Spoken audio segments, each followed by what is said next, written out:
में आप सभी का स्वागत है। और जैसा कि हमारी क्लासेस चल रही थी लगातार, ठीक है, भौतिक विज्ञान की, फिज़िक्स की, तो उसमें कुछ नए टॉपिक हैं, नए बिंदु हैं, है ना, उन सब पर हम लोग चर्चा करेंगे। और अगर ये चीज़ें हमारी आपको पसंद आ रही हैं, समझ में आ रही हैं, कॉम्पिटिटिव एग्ज़ाम के हिसाब से आपको लगता है कि बेहतर हैं ही बेहतर, क्योंकि है ना बहुत अच्छे तरीके से मैटर को बनाया गया है, तो चैनल को ज़रूर सब्सक्राइब करें, ठीक, बेल आइकॉन दबाएं ताकि सबसे पहले आपको वीडियो मिले और आप किसी भी वीडियो से है ना अछूते ना रहें, ठीक है। तो चैनल को ज़रूर सब्सक्राइब करें, शेयर करें, ठीक है। तो भौतिक विज्ञान में देखिए जो हमारे टॉपिक चल रहे थे, है ना, फिजिक्स में, भौतिक विज्ञान में, भौतिक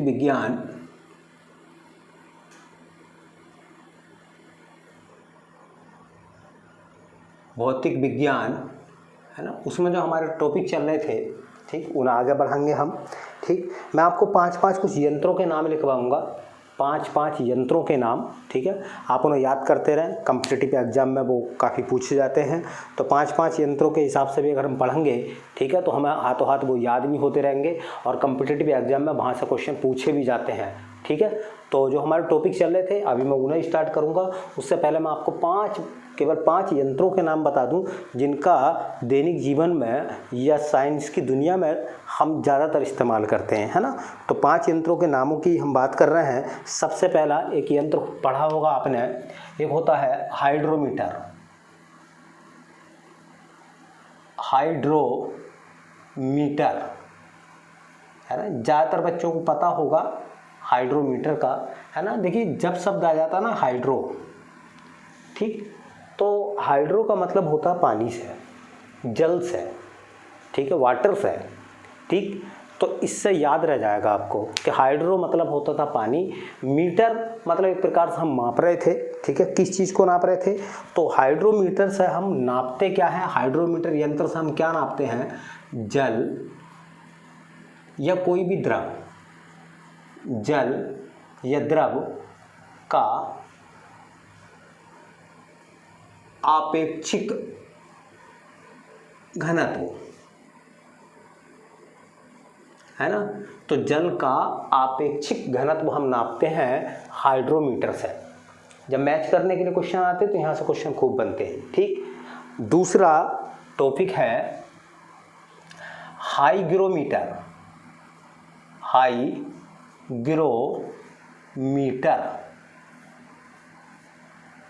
हाईग्रोमीटर है ना, हाईग्रोमीटर, इससे क्या करते हैं हम, वायुमंडल की आर्द्रता, वायुमंडल की आर्द्रता का मापन। तो वायुमंडल की आर्द्रता या ह्यूमिडिटी, वायुमंडल की आर्द्रता या ह्यूमिडिटी, हालांकि मैं बताऊंगा आपको ह्यूमिडिटी किसे कहते हैं, आर्द्रता किसे कहते हैं, हम आगे क्लास में इसके बारे में जानकारी लेंगे, क्वेश्चन आते हैं यहाँ से। फिलहाल एक क्वेश्चन कि हाइग्रोमीटर से हम क्या नापते हैं, वायुमंडल की आर्द्रता, है ना। याद रखने का तरीका देखिए, मैं आपको बता दूं कि जब 100% आर्द्रता हो जाती है, एटमॉस्फेयर में 100% ह्यूमिडिटी हो जाती है, वायुमंडल में 100% आर्द्रता हो जाती है, तो बादल बरसते हैं, अर्थात बरसात होती है। कभी आपसे पूछने लगे कि कितने प्रतिशत आर्द्रता पर बरसात होती है, तो आपका जवाब होगा 100% आर्द्रता पर बरसात होती है। अगर ह्यूमिडिटी 100% हो जाती है तो अवश्य ही उस स्थान पर बारिश होगी जहां ह्यूमिडिटी 100% है। हम अपने मोबाइल में देखते हैं तो मोबाइल में भी ह्यूमिडिटी बताता है वो, और ह्यूमिडिटी के आधार पर हम बता सकते हैं कि हाँ बारिश होगी, ठीक है। तो आर्द्रता से नापते हैं हम क्या, आर्द्रता को नापते हैं हम किससे, हाइग्रोमीटर से। तो इसे याद रखने का तरीका मैंने खोजा है ना, ऐसे याद रख लें, हाई होकर गिर गया, ज़्यादा होकर गिरा क्या, पानी, कहाँ से गिरा, बादलों से, हाई होकर गिरा, हाईग्रोमीटर, हाई होकर गिरा क्या, पानी, अर्थात बादल बरसे, है ना, हाई होकर, ठीक, हाई होकर बादल बरसे, हाई होकर गिरा। तो हाइग्रोमीटर से हम नापते हैं वायुमंडल की आर्द्रता, ठीक। ऐसे होता देखिए स्पीडोमीटर, स्पीडोमीटर। स्पीडोमीटर से हम क्या करते हैं देखिए, है ना, तात्कालिक चाल, है ना, तात्कालिक चाल या तात्क्षणिक चाल। ठीक, तो तात्कालिक चाल हम कैलकुलेट करते हैं,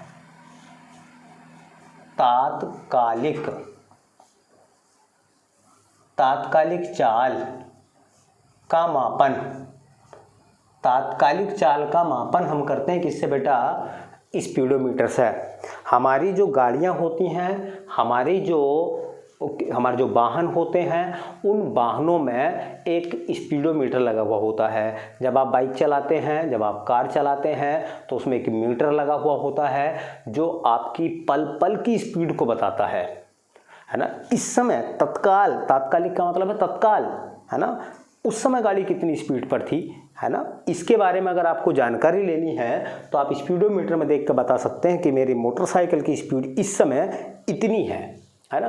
तो याद रह जाएगा, स्पीडोमीटर से स्पीड नापते हैं, ठीक है, तात्कालिक स्पीड नापते हैं, है ना। ऐसे देखिए, एक होता है फैदोमीटर।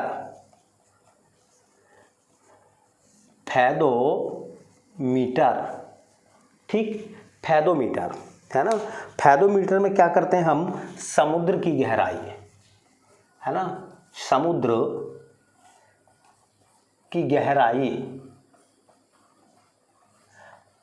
का मापन, है ना। समुद्र की गहराई को मापने के लिए हम फैदोमीटर का इस्तेमाल करते हैं, है ना। तो याद रख लें, फैदोमीटर से हम नापते क्या है, समुद्र की गहराई। नदी में पानी कितना गहरा है उसको नापते हैं हम फैदोमीटर से, है ना। वैसे भी आप जानते हैं कि एक फैदम जो होता है, एक फैदम बराबर होता है 6 फीट। एक फैदम कितने का होता है बेटा, 6 फीट का। 6 फीट का एक फैदम होता है ना। समुद्र की गहराई को फैदोमीटर से नापते हैं, और फैदम का इस्तेमाल हम कहाँ करते हैं, समुद्र की गहराई को नापने में। अगर समुद्र की गहराई आपसे पूछेगा, समुद्र की गहराई को किस चीज़ में नापते हैं हम, तो फैदम में नापते हैं। किस यंत्र से नापते हैं, फैदोमीटर से नापते हैं, ठीक है। वैसे भी आपको पता है कि 6 गुणा 1 फीट जो होता है वो 0.3048 मीटर के होता है 1 फीट, है ना। अगर मैं गुणा कर दूं तो 6 अट्ठे 48 हासिल लगा, 4 छक्कों का 24 और 4 28, है ना। 6 0 0 और 2 छत्तिया 18, 1 2 3 4, 1 2 3 4। आपको पता चल गया होगा कि एक फैदम जो होता है वो 1.8288 मीटर के बराबर होता है एक फैदम, ठीक है। चलिए, तो समुद्र की गहराई को किस यंत्र से नापते हैं, फैदोमीटर से, और किस चीज़ में नापते हैं, फैदम में, ठीक। ऐसे एक होता है बेटा पायरोमीटर। बहुत एग्जाम में आता पायरोमीटर, है ना। तो पायरोमीटर विकिरण उत्तापमापी बोलते हैं इसे वैसे हिंदी में, है ना, पढ़ेंगे हम। तो पायरोमीटर से हम नापते हैं बेटा उच्च ताप का मापन, उच्च ताप का मापन। अगर आपको हाई टेम्परेचर नापना है, बहुत ज़्यादा तापमान नापना है, तो आप पायरोमीटर का इस्तेमाल करेंगे, है ना। उच्च ताप कितना तापमान, 800 डिग्री सेंटीग्रेड से अधिक, इससे कम ना हो, याद रख लें। 800 डिग्री सेंटीग्रेड से ज़्यादा अगर आप तापमान है और उसको नाप रहे हैं तो पायरोमीटर का इस्तेमाल करेंगे, ठीक है। जैसे कई एग्जाम में पूछा गया है कि तारों का तापमान, है ना, तारों का तापमान किस चीज़ से नापा जाता है, तो तारों का तापमान हम नापते हैं पायरोमीटर से। आप सब जानते हैं कि सूर्य का जो क्रोड है उसका तापमान 1.5 करोड़ डिग्री सेंटीग्रेड से ज़्यादा है। अब बताओ किस पैमाने से नापा होगा, किस यंत्र से नापा होगा उसको, तो पायरोमीटर से नापा होगा, है ना। 1.5 करोड़ डिग्री सेंटीग्रेड, है ना। तारों का तापमान किससे नापते हैं हम, पायरोमीटर से। 800 डिग्री सेंटीग्रेड से ज़्यादा का तापमान किससे नापते हैं हम? पायरोमीटर से।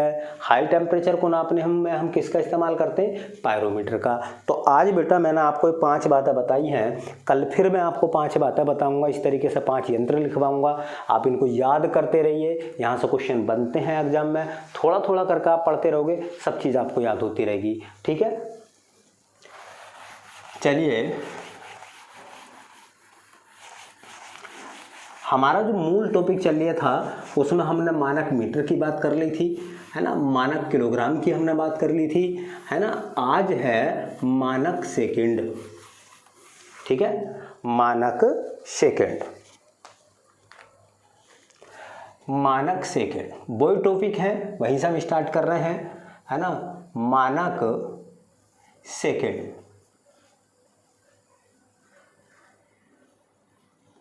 मानक सेकंड, है ना।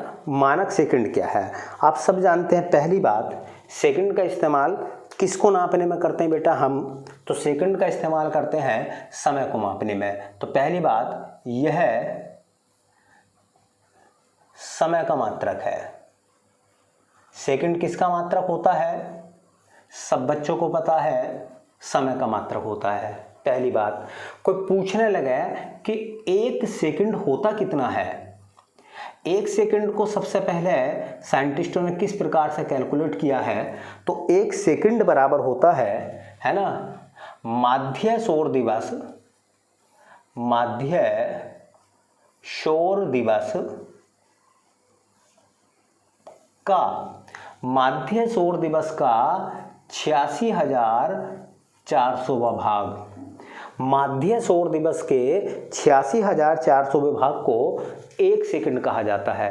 कोई डेफिनेशन आपसे पूछेगा तो आप कह सकते हो कि माध्य सौर दिवस के 86,400वें भाग को 1 सेकंड कहा जाता है।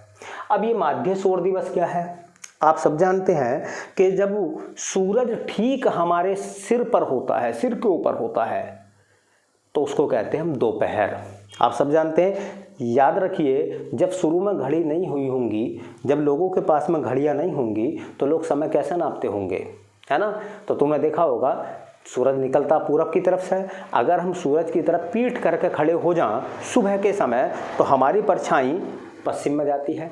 जैसे जैसे सूरज हमारे सर पर आता रहता है, वैसे वैसे परछाई छोटी होती रहती है, और ठीक 12 बजे दोपहर के समय हमारी परछाई गायब हो जाती है। केवल 12 बजे दोपहर के समय हमारी परछाई ठीक हमारे पैरों पर होती है, पैरों के नीचे होती है। क्यों? क्योंकि सूरज ठीक हमारे सिर पर होता है। इसे नून बोलते हैं, दोपहर बोलते हैं। तो याद रखें, जब सूरज ठीक हमारे सिर पर होता है तो वो समय दोपहर का होता है। एक दोपहर से दूसरे दोपहर तक का समय, एक दोपहर से दूसरे दोपहर तक का समय सौर दिवस कहलाता है।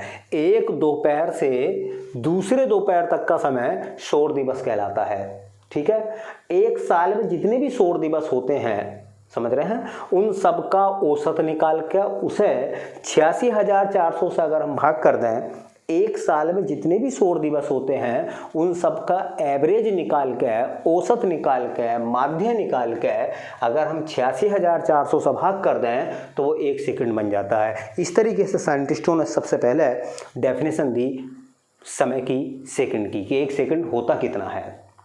ठीक है, उसके बाद में देखिए समय बदला और 1 सेकंड की डेफिनेशन और चेंज हो गई।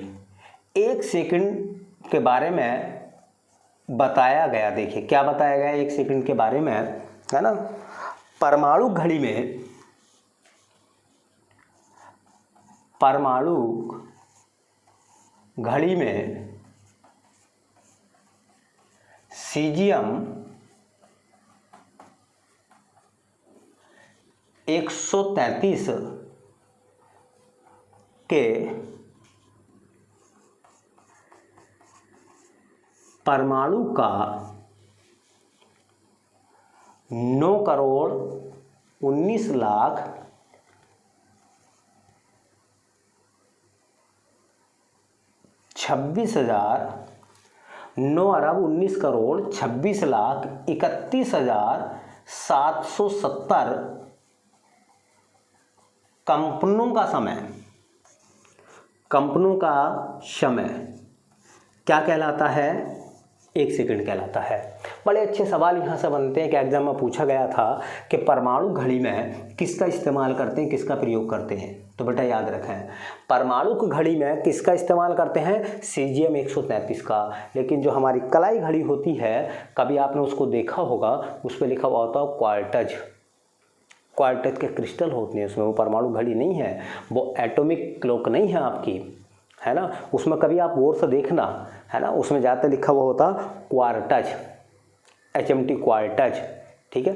तो घड़ी को जब आप देखोगे कलाई घड़ी को, तो उसमें क्वार्टज लिखा हुआ मिलता है। इसका मतलब उसमें क्वार्टज का इस्तेमाल करते हैं। और परमाणु घड़ी में किसका इस्तेमाल करते हैं? सीजियम 133 का।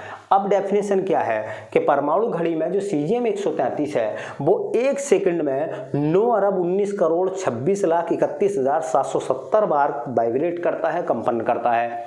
अर्थात सीजियम 133 के परमाणु का परमाणु घड़ी में 9,19,26,31,770 कंपनों का जो समय होगा वो 1 सेकंड कहलाएगा। ठीक है। तो एग्जाम में क्या पूछा गया है? एक एग्जाम में पूछा गया था परमाणु घड़ी में किसका प्रयोग किया जाता है? तो सीजियम 133 का। और हमारी कलाई घड़ी में किसका इस्तेमाल करते हैं हम? क्वार्टज का। ठीक है। चलिए उसी तरीके से देखिए, मैंने आपको कुछ चीज़ें बताई थी कि जो समय होता है उसके कुछ बड़े मात्रक होते हैं, उसके कुछ छोटे मात्रक भी होते हैं। तो समय को कैलकुलेट करने के लिए सेकंड के अलावा भी, समय को कैलकुलेट करने के लिए, है ना, सेकंड के अलावा भी कुछ बड़े और छोटे मात्रक बनाए गए, है ना। तो समय के छोटे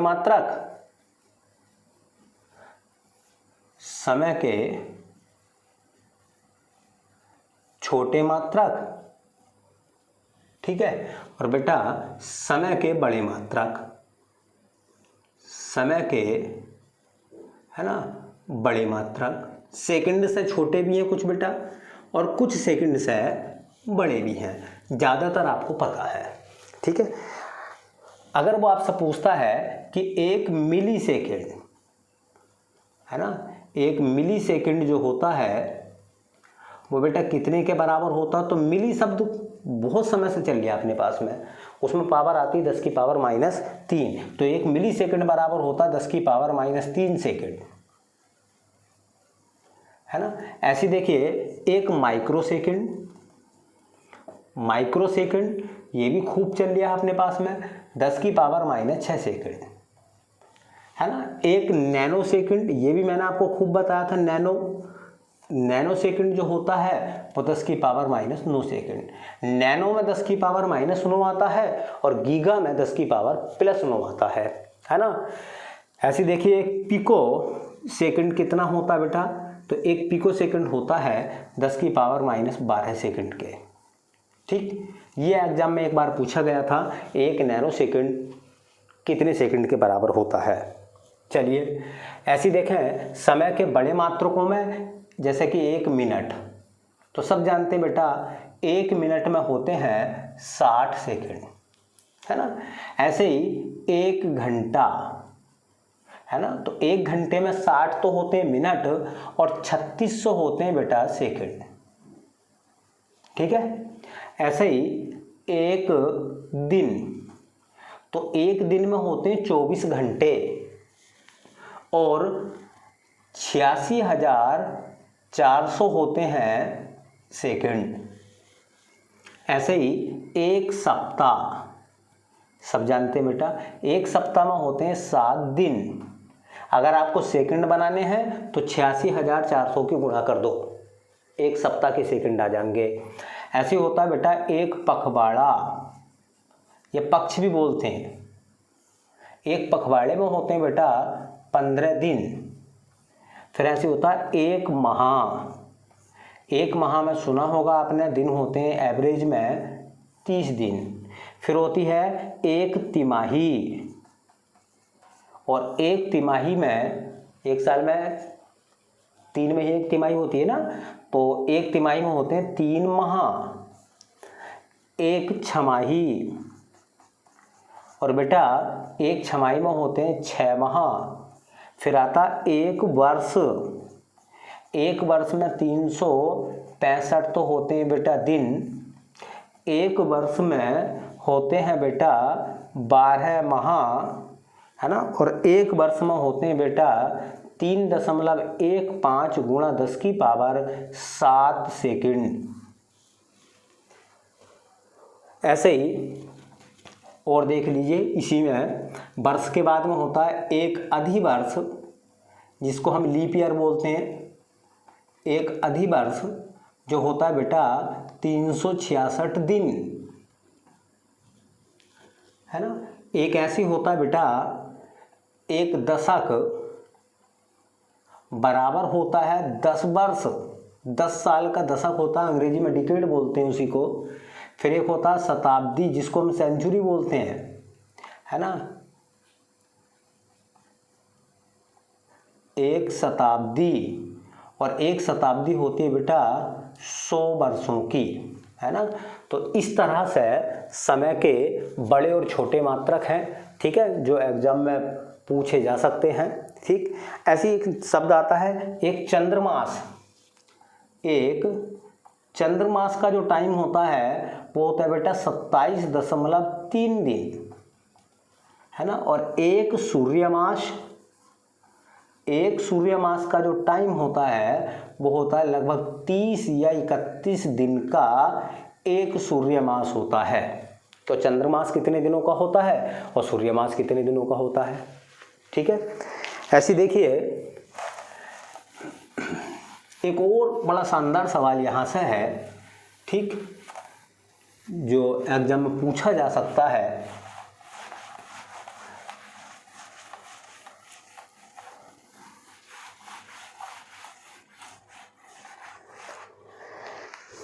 देखिए एक शानदार सवाल ये बनता है बेटा कि ज्वारीय, ज्वार भाटा सुने होंगे, है ना, समुद्रों में आते। ज्वारीय घर्षण के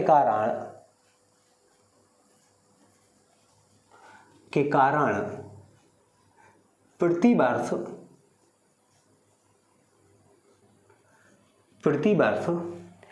एक दिन के समय में समय में 7 माइक्रो सेकंड की वृद्धि होती है,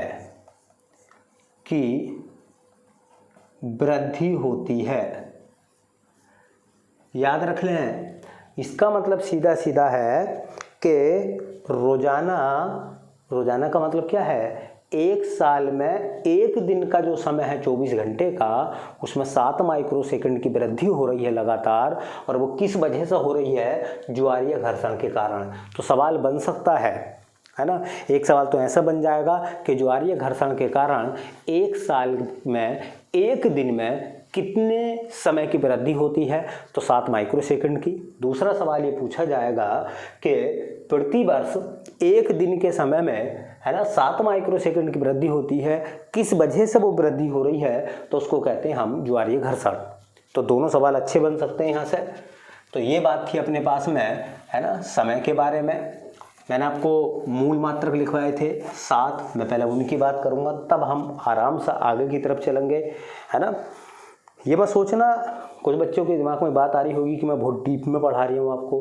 बेटा कंपटीशन लगातार टफ होता चला जा रहा है। अगर आपको पीसीएस लेवल के एग्ज़ाम क्रैक करने हैं, अगर आपको समीक्षा अधिकारी, आरओ, एआरओ, है ना, लोअर पीसीएस, ठीक है, अगर इस तरीके के बड़े स्तर के आपको एग्ज़ाम क्रैक करने हैं, है ना, तो भी आपको इसी स्तर का पढ़ना पड़ेगा।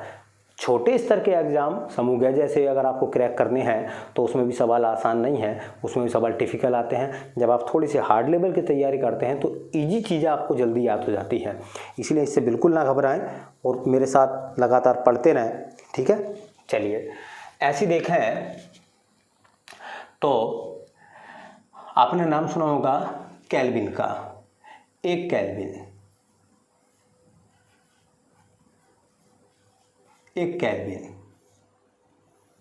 पहली बात क्वेश्चन आपसे ये पूछेगा कि केल्विन किसका मात्रक है बेटा।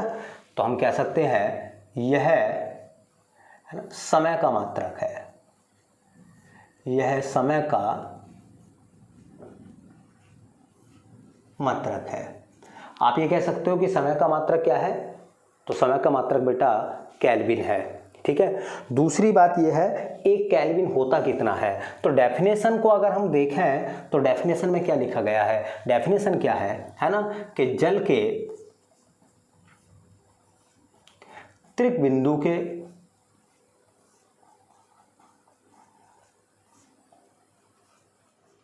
ऊष्मागतिक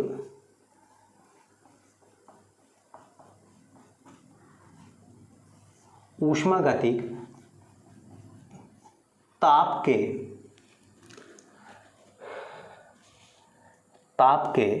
1/273.16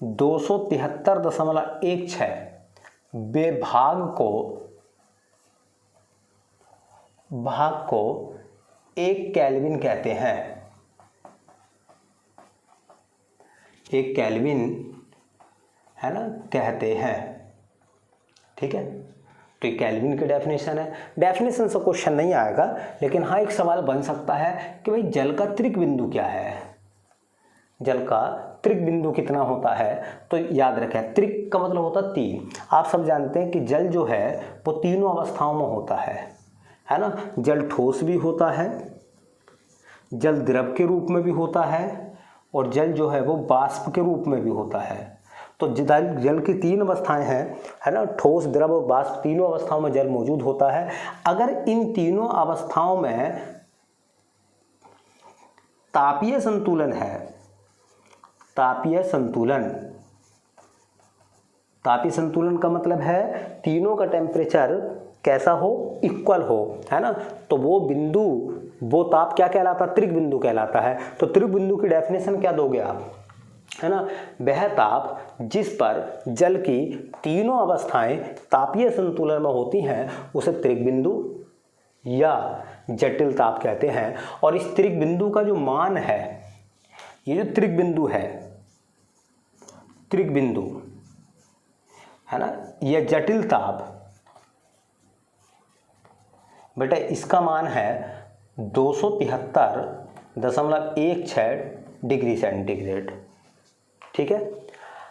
अब देखिए सब जानते हैं कि मैं आपको ऊष्मा वाले चैप्टर में वैसे भी बताऊंगा मैं आपको, है ना, उसमें हम पढ़ेंगे कि तापमान को नापने के लिए थर्मामीटर का इस्तेमाल करते हैं। तापमान को नापने के अलग अलग पैमाने हैं, चाहे केल्विन की बात कर लें, चाहे डिग्री सेंटीग्रेड की बात कर लें, चाहे हम र्यूमर की बात कर लें, चाहे फ़ारेनहाइट की बात कर लें, मैं उन सब के बारे में वहाँ आपको डिटेल में बताऊँगा, है ना। यहाँ छोटी सी बात हम लोग सीख लें कि C/100 सेंटीग्रेड/100 बराबर F-32/180 बराबर R का मतलब होता है र्यूमर, F का मतलब होता है फ़ारेनहाइट, C का मतलब होता है सेंटीग्रेड या सेल्सियस बटे 80 बराबर होता है K-273/100। ये जो फॉर्मूला है, इस फॉर्मूले की मदद से आप टेम्परेचर को विभिन्न पैमानों पर बदल सकते हैं, माप सकते हैं। ठीक है। कुछ सवाल हैं यहाँ से, तो सिर्फ इतना आपको याद रखना है कि केल्विन से हम क्या नापते हैं, किसका मात्रक है केल्विन, तो केल्विन बेटा समय का मात्रक नहीं है, बल्कि ये है ना ताप का मात्रक है, टेम्परेचर को नापता है ये, है ना। तो केल्विन जो है वो ताप का मात्रक है। ठीक। कुछ सवाल हैं जो एग्जाम में पूछे गए यहाँ से।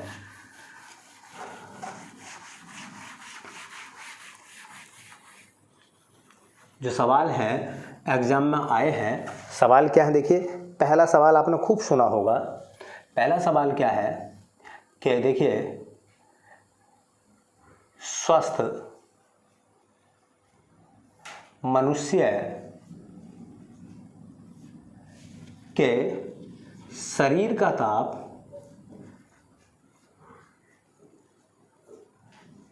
36.9 डिग्री सेंटीग्रेड होता है।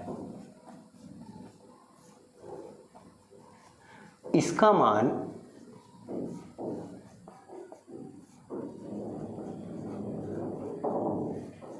फ़ारेनहाइट में होगा।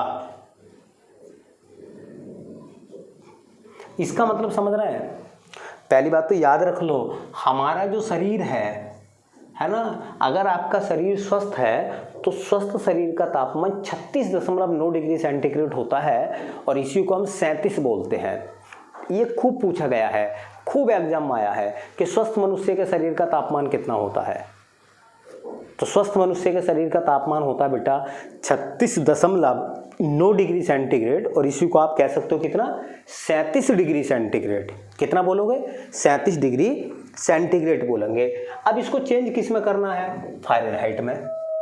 कैसे चेंज करेंगे? देखो, सेल्सियस को फ़ारेनहाइट के बराबर कर लो। करते हैं बराबर, तो कैसे बराबर करेंगे? C/100 बराबर F-32/180। C सेंटीग्रेड में कितना बेटा? सेंटीग्रेड में है 36.9/100 बराबर F-32/180। देखो, जीरो से जीरो कैंसिल, 10 से अगर भाग कर लें तो 3.69 गुणा में आ जाएगा 18 बराबर F-32। 18 नमा 162 हासिल लगा 16, 18 छक्का 108 और 16, 108 और 10 118 और 6 24, 124 हासिल लगे 12, 18 दिया 54, 54 और 12, 54 और 10 कितना हो गए? 64 और 2 68 प्लस 32 इधर को ले आओ, बराबर हो जाएगा F बराबर हो जाएगा 24.18 नमा 162 हासिल लगे 16, 18 छक्का 108, 108 और 10 118 है ना, 118 और 4 118 और 4 122,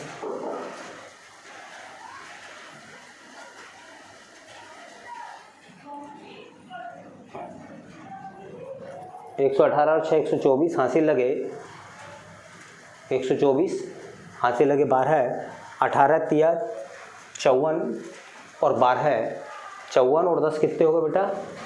54 और 10 64 है ना, 64 और 2 66। तो ये हो जाएगा, देखिए 8, 6 और 3 9। तो ये मान किस में आ रही है? देखो, फ़ारेनहाइट में। तो कभी कभी क्या होता है, एग्जाम में फ़ारेनहाइट वाला भी खूब पूछता है कि स्वस्थ मनुष्य के शरीर का तापमान कितना होता है। तो 98.4 डिग्री फ़ारेनहाइट। आपने देखा होगा डॉक्टर का जो थर्मामीटर होता है, डॉक्टर के थर्मामीटर कभी भी सेल्सियस में मान नहीं बताता, बल्कि डॉक्टर का जो थर्मामीटर होता है वो फ़ारेनहाइट में मान बताता है ना। तभी भी डॉक्टर कहता है कि तो शरीर का जो तापमान है, बुखार की जो स्थिति है वो 99 बुखार है, 99 डिग्री बुखार नहीं हो सकता, 99 फ़ारेनहाइट बुखार होगा, है ना, मान लीजिए। ठीक है, तो इस तरीके से। अच्छा, एक बात और बताओ, अगर वो र्यूमर में चेंज कराते तो C और इसको बराबर कर देते हम, है ना। अगर वो केल्विन में चेंज कराते तो C और केल्विन को बराबर कर देते, 100 से 100 खत्म हो जाता, 273 हम इसमें लाकर जोड़ देते। तो किसी भी पैमाने पर अगर वो मान पूछता है तो इसी फॉर्मूले के द्वारा हम मान जो है कैलकुलेट कर सकते हैं। एक और सवाल देखिए, दोनों क्वेश्चन बहुत अच्छे हैं, बहुत ज़्यादा एग्जाम में पूछे जाते हैं दोनों। स्वस्थ मनुष्य का तापमान डिग्री सेंटीग्रेड में ये वाला हो जाएगा और फ़ारेनहाइट में ये वाला हो जाएगा। दोनों आपको याद रखने हैं। निकालने का तरीका मैंने आपको बता दिया है। ठीक है, ये क्वेश्चन सुना होगा आपने, है ना, और वो खूब एग्जाम में आता है। इसी तरीके से और भी क्वेश्चन आते हैं, मैं बार बार बताऊंगा आपको, बीच बीच में बातें आती रहेंगी ऐसी, है ना। एक सवाल आता है कि किस ताप पर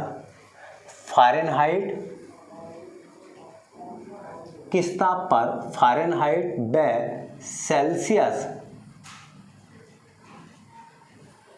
पैमानों